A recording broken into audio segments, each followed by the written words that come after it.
प्रत्येक वर्ष सावित्री परदिन जो फल सब रही जाए ना जहाँ भी फल थाए से सबको नहीं ये रेसिपी मुझे निहाती भाव में तैयारी करे कारण मोर बहुत पसंद। गोटे सप्ताह जाए यहाँ आप फ्रिज्रे रखिकी खाईपारे। आगुरी भी मुझे सहित रेसिपी सेयार कर सारी और छोट छुआ ठार बड़ पर्यंत समस्त को या खावाई पसंद करेंगे। तो चलते देखा मुझ सब कौन कौन फल नहीं तो ये सब फल काटिकी मुझे रेडी करदे। तो ये मो नाशपाती को पूरा छोट छोट काटिकी नहीं सब जिनस को आम छोट छोट करके काटा। डाळिंब नहीं ऑरेंज को मझीर 2 फाड़ लेखा करदे। ग्रेप्स को मझीर 2 फाड़ करदे। आपेल को ये मुझे बड़ बड़ पीस रखी कारण यहाँ बहुत जल्दी सीझी जाए। ये मुझे सपुरी परिमाण अधिक रखी पूरा छोट छोट पीस काटी नहीं। आंब को आम काटी नवा। सपुरी को ना जमा भी स्किप करें कारण सपुरी पड़े यहाँ खावाई बहुत बढ़िया लगे। ता छड़ा ये मुझे काजू नहीं किसमिश आ खजूरी सब जिनस रेडी हो गला। एपटे कड़े गरम करनवा। ए मुझे रिफाइन तेल आड कर तेल को भल भाव में गरम कलापर गैस फ्लेम लो करदे। एबे आम ए 5 फुटण आड करवा। ता सहित एक्सट्रा आम कला जीरा पकेबा। तो ये मुझे हाफ छोट चामच 5 फुटण नेली। ता सहित हाफ छोट चामच एक्सट्रा मुझे कला जीरा पकेली। कला जीरा अधिक पकेले यार फ्लेवर बहुत बढ़िया आसीबो। तो या आम किछि सेकेंड भाजीदबा। तापर ए 3टा सुखिला लंका पकेबा। ता सहित हेंगु देदेबा। ये सब जिनस को किछि सेकेंड भाजीदबा। एबे एथिरे आम अदा कोरा पकेबा। याको आपण प्रथमरु पकेबेनी नहले अदाटा तळु लागी जिवो। तो एमती लास्ट ही पकेबा। तो ये अदा कोरा भृसंग पत्र पकईकी या जस्ट मिक्स कलापर ये आम अल्प हलदी गुंड नवा। हलदी गुंड अधिक नवानी एमती अल्प पकेबा। ता सहित यार कलर बहुत बढ़िया आसीबो। सेति मो गोटे छोट चामच कश्मीरी रेड चिली पाउडर नेली। गैस फ्लेम लो अच्छी एमती लो फ्लेम रे सब जिनस को मिक्स करनवा। एबे एथिरे चीनी ऐड करिबा। तो ये मो गोटे छोट गिना चीनी पकेली। मीठा जेतिकी पसंद करती से हिसाब रे चीनी नहीं जिवे। सब जिनस को मिक्स कलापर एथिरे आमे पानी देदेबा। एठी मो 2 गिना पानी देली। प्रथमरु आपण माने देखिथिबे तार कन्सिस्टेंसी केतिकी रहितिला। तो जदि सेतिकी रखिया पई चाहुचंती तो एमती 2 गिना पाखापाखि पानी देदेबे। और जदि आउ टिके बहलिया रखिया पई चाहुचंती ताले प्रथमरु ही आपण पानीटा कम देइथिबे। एबे गैस रो फ्लेम हाई रखिबा और याको फुटेइ देबा। चीनीटा जेमती मेल्ट हो जिवो।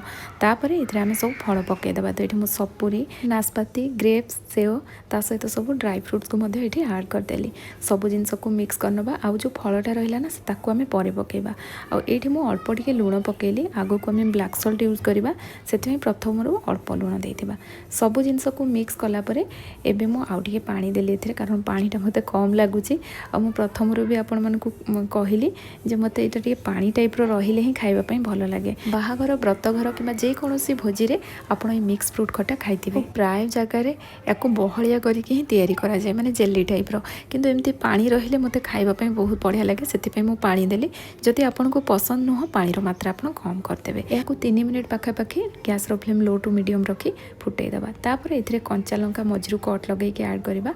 आंब कसी अदा को ग्रेट करके पकेली। जो आंब रखिथिले ना ताकू पकेइबा। ता सहित गोटे छोट चामच कॉर्नफ्लोर रे पानी देके मु मिक्स करके रखिथिली। ताकू ऐड कला परे सब जिनस को मिक्स करनबा।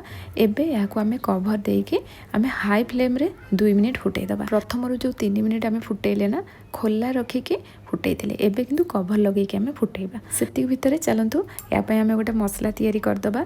आ एठी ना खट्टा पय जेतिकी मसला दरकार मु अल्प ही तैयारी करछि। सेति पय मु गोटे लंका नेली ताको टिके सेकिला परे हाफ चामच जीरा नबा। ता सहित अल्प टिके मेथी मु नेली।